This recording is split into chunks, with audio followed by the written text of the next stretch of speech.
Boa tarde, meus amigos. Hoje nós queremos falar a respeito do Salmo 126, um dos cânticos de romagem. Aqueles cânticos nos quais o povo de Israel, quando ia em peregrinação ao templo, ele ia cantando, entoando, falando de suas alegrias e também de suas desventuras. E aqui nós temos um dos mais belos cânticos, na minha opinião, que é o Salmo 126. Um salmo que fala sobre reconstrução.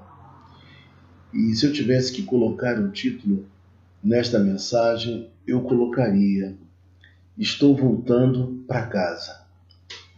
O Salmo 126 nos diz assim: Quando o Senhor trouxe os exilados de volta a Sião, foi como um sonho. O grande desejo que havia no povo de Israel era poder voltar para casa. O povo cantava, mas o seu cântico era triste. O Salmo 137 nos fala a respeito disso. Não havia mais a mesma empolgação, a mesma alegria. Eles queriam retornar à sua pátria, ao seu chão, queriam voltar a Jerusalém. E isso parecia algo tremendamente difícil, algo impossível de se imaginar.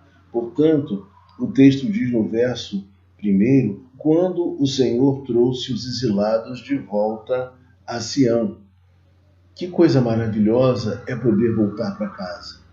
Eu não viajo muito, mas quando viajo, e eu sou de Niterói, quando eu estou chegando na ponte Rio-Niterói, e eu percebo que já estou quase que chegando na minha casa, eu fico profundamente feliz e alegre.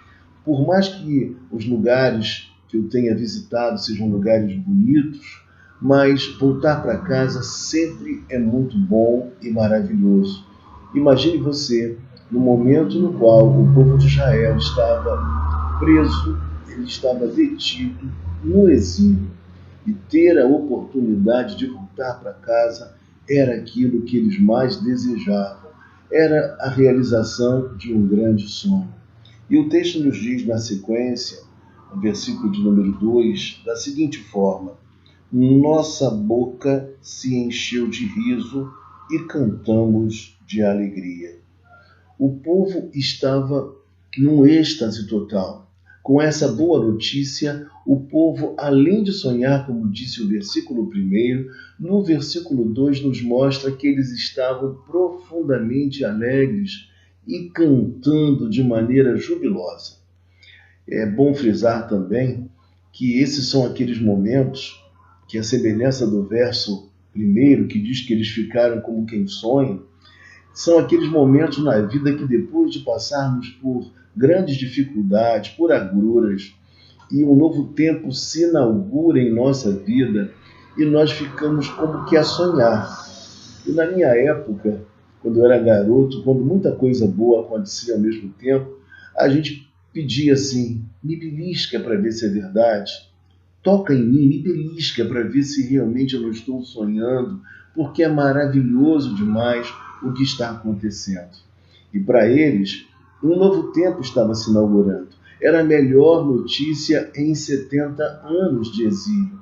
Eles agora poderiam retornar para casa definitivamente. Era o grande sonho do povo do Senhor. E aí o texto vai dizer para nós que eles estavam nessa alegria muito grande, profundamente felizes e entusiasmados. Quando chega no versículo de número 3, algo tremendo acontece neste cântico. Olha só o que o poeta, olha o que o salmista nos diz aqui. Ele diz assim, veja comigo, ou melhor, ainda no versículo de número 2, e ainda no versículo de número 2, na sequência, o salmista vai dizer assim: Nossa boca se encheu de riso e cantamos de alegria. As outras nações disseram: O Senhor fez grandes coisas por eles. Na versão que eu estou usando, diz assim: As nações disseram: O Senhor fez coisas grandiosas por eles. Ou seja, até mesmo as nações que que não eram amigas de Israel, até mesmo as nações que não eram amigas de Israel, os inimigos do povo judeu, eles tiveram que reconhecer que Deus era tão poderoso e amava tanto a essa gente que ele fez um milagre. Ele fez um grande feito, ele realizou algo extraordinário. Ele trouxe o povo de volta, ele tocou no coração do rei Ciro para que ele libertasse o povo de Israel. Irmãos, que coisa linda. Imagine você que testemunho para aquela gente, para aqueles povos também que não gostavam, que não amavam Israel. Eles tiveram que reconhecer que o Deus de Israel estava no negócio, que o Deus de Israel estava à frente, que o Deus de Israel era poderoso para realizar grandes coisas na história do seu próprio povo. E o povo, com o sentimento de que fora perdoado e que agora poderia retornar para casa, era algo extraordinário. Finalmente se sentir bem, se sentir no seu chão, poder cantar com toda alegria e entusiasmo. Porque para o judeu, a terra, a sua pátria, era algo extraordinário. Assim como para nós também, que somos brasileiros, o quanto a gente ama a esse país, apesar de suas contradições sociais e de todas as mazelas que nós bem acompanhamos. Mas nós amamos o Brasil, amamos nossa cidade e temos sonhos com a nossa cidade. E aí, meus irmãos, que coisa maravilhosa é ver que essa ação de Deus foi um grande testemunho, inclusive, para as nações que eram inimigas do povo do Senhor. Que algo maravilhoso, algo tremendamente especial que Deus havia realizado. Eu não sei você, mas eu sei que toda pessoa normal, ela não é totalmente querida. Sempre, por mais que não imaginemos ou nem nos apercebamos, tem gente que não gosta de nós. Mas existem ações na nossa vida que até mesmo aquelas pessoas que torcem contra, até aquelas pessoas que não aplaudem as nossas melhores ações, até elas são obrigadas a reconhecer que Deus está na nossa vida, mudando as circunstâncias e nos levando a contar uma nova e bonita história. Era aqui um tempo de reconstrução. E como é bom quando um tempo de reconstrução, embora cheio de desafios, ele chega até nós. Como isso é maravilhoso, como isso é bom. Mas os desafios fazem parte da vida. E o texto prossegue a nos dizer da seguinte forma, versículo 3. No versículo 3, sim, o próprio povo do Senhor, ele também é capaz de reconhecer que foi Deus, que não foram eles, que eles estavam completamente impotentes, que eles não podiam fazer nada para voltar para casa, para obter essa grande alegria. Os recursos deles eram recursos escassos. Eles estavam completamente limitados e aprisionados. Mas o texto nos diz que agora, depois até mesmo dos inimigos terem que reconhecer que o Deus de Israel era maravilhoso, eles agora dizem assim no versículo de número 3, sim, o Senhor fez coisas grandiosas por nós. Que alegria! O próprio povo de Israel reconhece que não foram eles, que foi o próprio Deus quem realizou esses grandes, portentosos e maravilhosos feitos. Eu queria dizer para você que sempre que Deus fizer coisas maravilhosas na sua vida, como diz o texto, você deve, em primeiro lugar, agradecer a Ele e reconhecer que é Ele, de forma graciosa, que está trazendo alegria e contentamento ao seu coração. É Ele que está trazendo a oportunidade de você viver um tempo novo, de um tempo feliz na sua presença. Deus deve ser honrado e glorificado por todas as ações maravilhosas que Ele executa no nosso viver. Nós precisamos de muita humildade para reconhecer que não somos nós, mas é o nosso Deus fazendo grandes coisas em nós e através de nós. E aí o texto nos diz: restaura, Senhor, nossa situação como os riachos que revigoram o deserto. Versículo 4, de novo o salmista, ele traz um pedido de restauração. E por que ele pede outra vez que Deus restaure? Deus havia restaurado ou Deus não havia restaurado? Mas no versículo 4, é aquele segundo momento depois que o povo volta para casa e se depara de fato com a realidade, com o que realmente os esperava. Qual era a situação de Jerusalém naqueles dias? E o que eles encontraram?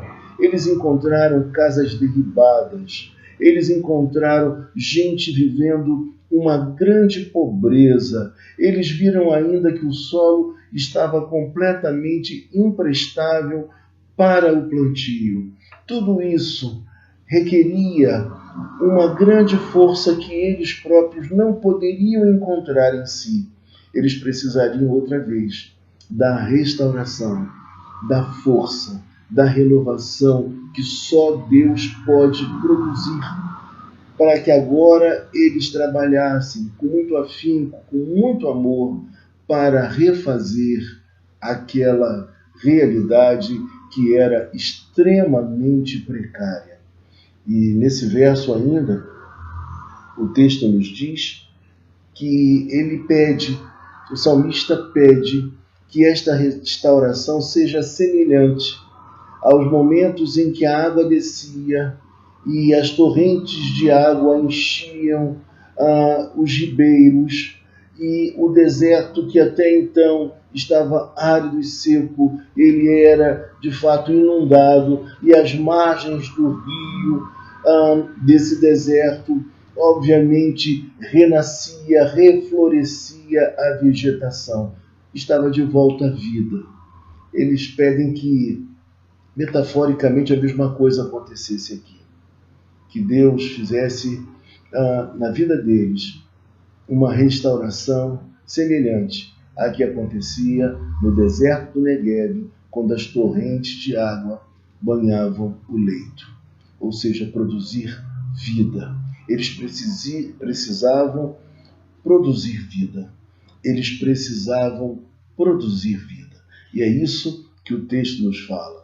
Eles queriam viver essa nova realidade e, para tanto, careceriam cada vez mais da força de Deus, do poder de Deus, do ânimo que só Deus pode trazer àquele que está profundamente sofrido, para ele continuar em meio às suas batalhas. Nós, às vezes, pedimos uma grande bênção a Deus. Muitos pedem a Deus que Deus restaure a saúde. Muitos pedem a Deus um emprego melhor. Mas quando adentram ao novo emprego, eles percebem que não seriam somente alegrias, mas também há desafios. Muitas vezes pedimos a Deus a aprovação no concurso público e Deus nos dá a bênção, a alegria de sermos aprovados e convocados para trabalhar em algum órgão público. Mas quando isso acontece, num segundo momento, nós nos deparamos com grandes e profundos desafios que nos atemorizam, que mexem conosco, que nos desarticulam, mas nós precisamos mais uma vez de Deus. O mesmo Deus que nos abençoou com a vitória, por exemplo, no concurso público, que Ele também seja conosco no trabalho, para que sejamos corretos, honestos, para que possamos trabalhar de maneira muito equilibrada e correta, glorificando o seu santo nome naquele local. Muitos também pedem a Deus a aprovação numa faculdade pública, mas depois percebem que têm de trabalhar na vida secular, no seu trabalho diário e também à noite, e estudar na faculdade. E o desafio é grande, muitos trabalhos, exercícios, e nesses momentos nós não podemos parar, nem nos desanimar. Precisamos pedir a Deus outra vez, que Deus nos dê força, que Deus traga a restauração, para que continuemos na nossa empreitada. Que coisa maravilhosa é saber que o mesmo Deus que traz o povo de Israel de volta, que traz o povo de volta a Jerusalém. É o mesmo Deus também que nos capacita para enfrentar as dificuldades presentes. E o fato de Israel ter um território árido, difícil para o plantio, fez com que Israel desenvolvesse uma grande tecnologia na área de irrigação. Ou seja, um desafio, um empecilho, algo que atrapalhava, foi justamente da parte de Deus. O veículo que veio a promover a desenvoltura, o avanço tecnológico desse povo hebreu para fazer com que o deserto florescesse, cumprindo inclusive uma profecia bíblica. Irmãos, Deus é especial. Esse Deus que é revelado na pessoa bendita de Jesus Cristo, que faz com que o nosso coração, que até então estava árido, porque não o conhecíamos ainda, é Ele mesmo quem muda o nosso coração, que transforma o nosso coração, que tira o coração de pedra e nos traz um coração de carne, um coração afeito às realidades espirituais, um coração que tem esperança ante a vida, um coração que não desanima apesar dos percalços, que derrama lágrimas sim, que chora copiosamente sim, mas que continua em sua empreitada. Que coisa maravilhosa! E aí o texto diz para nós, versículo seguinte, versículo 5, os que semeiam com lágrimas colherão com gritos de alegria. A situação vivida pelo povo do Senhor nesta página da Bíblia era uma situação profundamente difícil e complicada, mas o texto nos fala de maneira muito poética e bonita, olha só, os que semeiam com lágrimas. Eu queria dizer para você, nesta hora, que o povo de Israel semeou com lágrimas nesse período. Eu queria dizer para você que as grandes vitórias que nós conquistamos na vida, elas são, na verdade, semeadas com muitas lágrimas, debaixo de muita luta, de muito sofrimento, de muito empenho, de muito esforço. É assim que a nossa caminhada é. E é bom saber que a palavra de Deus tem promessas especiais para a minha vida e para a sua vida também. É uma palavra de ânimo. E o texto nos diz que os que semeiam com lágrimas colherão com gritos de alegria. Eles estavam já imaginando o momento da colheita, porque não seria tão logo, tão rápido assim, receberem os frutos da primeira semeadura, mas eles precisariam, mesmo em meio ao choro, mesmo sem saber se iriam colher ou não lá na frente, era necessário que eles estivessem esperançosos no Deus Criador dos céus e da terra, que Ele traria a bênção finalmente e uma colheita farta.